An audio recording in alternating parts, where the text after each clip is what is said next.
नमस्कार। आज हम एक बेहद ज़रूरी और कह सकते हैं संवेदनशील मुद्दे पर बात कर रहे हैं। भारत में महिलाओं का कुपोषण। हमारे पास इस पर काफ़ी जानकारी है अलग-अलग स्रोतों से, और हमारा मकसद है कि इस जानकारी से जो मुख्य बातें निकलती हैं वो आपके सामने रखें।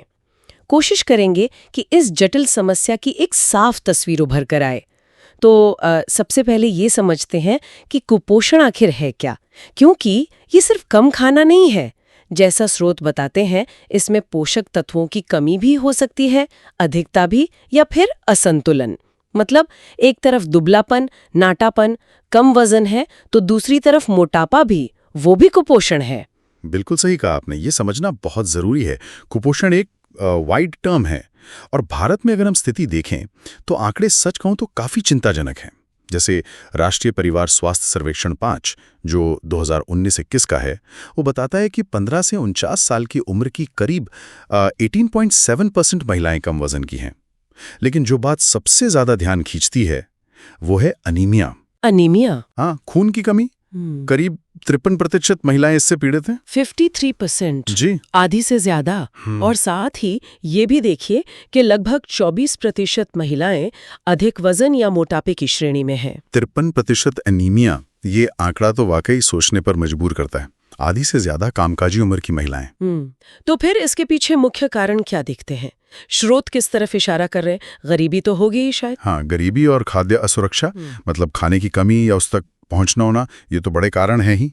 लेकिन इसके साथ गहरे सामाजिक पहलू भी जुड़े हुए हैं। जैसे कि? जैसे लैंगिक भेदभाव। अक्सर हमारे समाज में, खासकर ग्रामीण इलाकों में, महिलाओं और लड़कियों के खाने पीने, उनके पोषण को उतनी प्राथमिकता नहीं मिलती। कई बार उन्हें घर में सबसे आखिर में खाना मिलता है, या जो बचा कुचा है वो मिलता है, जिसमें शायद उतने पोषक तत्व ना हो। फिर कम उम्र में शादी और जल्दी गर्भधारण, ये भी एक बहुत बड़ा मुद्दा है। हाँ, एक किशोरी जिसका शरीर खुद अभी विकसित हो रहा है, जब वो गर्भवती होती है तो पोषण की जरूरतें बहुत ज्यादा बढ़ जाती हैं, जो अक्सर पूरी नहीं हो पाती। हाँ, और मैंने स्रोतों में शिक्षा की कमी और जागरूकता के अभाव का भी जिक्र देखा। मतलब सही पोषण क्या है, क्या खाना चाहिए, ये जानकारी ही ना होना। और साफ सफाई का मुद्दा भी। बिल्कुल, जानकारी का अभाव एक बड़ी समस्या है। और साफ सफाई, स्वच्छ पानी, ये भी उतना ही जरूरी है। क्योंकि मान लीजिए खाना पौष्टिक है भी, लेकिन पानी साफ नहीं है, या बनाने और खाने में सफाई नहीं है, तो संक्रमण का खतरा रहता है। और संक्रमण होने पर शरीर पोषक तत्वों को ठीक से सोख नहीं पाता, तो फायदा नहीं होता। अच्छा। और इसके जो परिणाम है वो सिर्फ महिला के स्वास्थ्य तक ही सीमित नहीं रहते। मतलब ये कि इसके असर बहुत दूर तक जाते हैं, पीढ़ी दर पीढ़ी। कुपोषण की वजह से गर्भावस्था में जोखिम बहुत बढ़ जाता है, जैसे मृत जन्म का खतरा, या बच्चा समय से पहले पैदा हो सकता है, या जन्म के समय उसका वजन बहुत कम हो सकता है। मातृ मृत्यु दर भी इससे जुड़ी हुई है। ओह! और यही नहीं, महिलाओं की काम करने की क्षमता भी घटती है, थकान रहती है, कमजोरी रहती है। इसका सीधा असर परिवार की आमदनी पर भी पड़ता है। और जैसा मैंने पहले कहा, ये एक दुष्चक्र है। एक कुपोषित माँ अक्सर एक कुपोषित बच्चे को ही जन्म देती है, तो ये समस्या अगली पीढ़ी में पहुंच जाती है। ये तो वाकई एक बहुत ही जटिल जाल जैसा लगता है।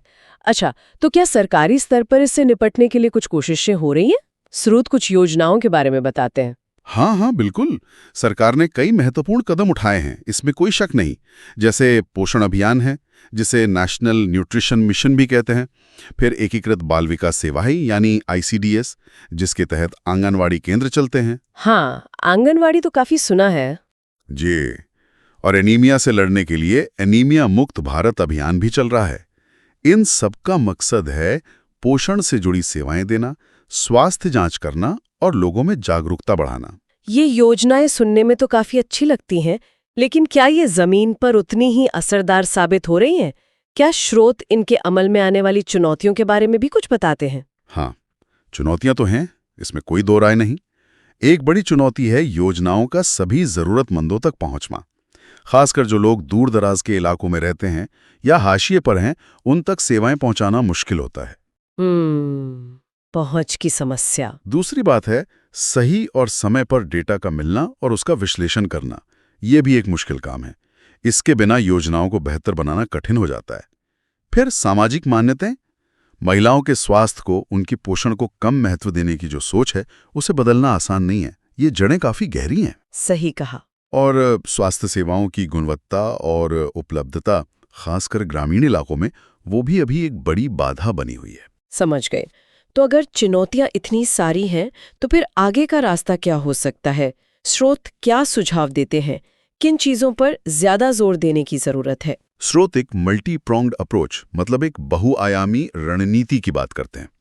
पहला तो है पोषण शिक्षा और व्यवहार परिवर्तन पर काम करना, लोगों को सही जानकारी देना और फिर इस जानकारी को अमल में लाने के लिए, यानी स्वस्थ आदतें अपनाने के लिए प्रेरित करना। ठीक है। दूसरा, और ये बहुत जरूरी है, महिला सशक्तिकरण। महिला सशक्तिकरण कैसे? देखिए, जब महिलाएं शिक्षित होंगी, आर्थिक रूप से थोड़ी स्वतंत्र होंगी, घर के फैसलों में उनकी बात सुनी जाएगी, तो वो अपने और अपने बच्चों के स्वास्थ्य और पोषण पर ज्यादा ध्यान दे पाएंगी, बेहतर फैसले ले पाएंगे। हाँ, ये बात तो सही है। तीसरा है खाद्य फोर्टिफिकेशन, मतलब जो रोजमर्रा के खाने की चीजें हैं, जैसे चावल, आटा, नमक, दूध, तेल, उनमें जरूरी विटामिन और मिनरल ऊपर से मिलाना, ताकि अगर खाने में थोड़ी कमी रह भी जाए तो वो पूरी हो सके। अच्छा, ये फोर्टिफिकेशन वाला आइडिया दिलचस्प है। जी। और चौथा है जमीनी स्तर पर समुदाय की भागीदारी बढ़ाना, जैसे महिला स्वयं सहायता समूह हैं, वो इसमें बहुत अहम भूमिका निभा सकते हैं। तो कुल मिलाकर देखें तो ये सिर्फ एक स्वास्थ्य का मुद्दा नहीं रह जाता। इसका ताल्लुक तो समाज से, अर्थव्यवस्था से, शिक्षा से, महिला सशक्तिकरण से, सबसे है। बिल्कुल, आपने एकदम सही पकड़ा। भारत में महिलाओं का कुपोषण सिर्फ एक स्वास्थ्य समस्या नहीं है, ये एक जटिल सामाजिक आर्थिक चुनौती है। और इसीलिए इससे निपटने के लिए सिर्फ स्वास्थ्य विभाग काफी नहीं है। स्वास्थ्य, शिक्षा, कृषि, महिला एवं बाल विकास, ग्रामीण विकास, इन सबको मिलकर एक साथ काम करना होगा। एक कोऑर्डिनेटेड कोशिश चाहिए।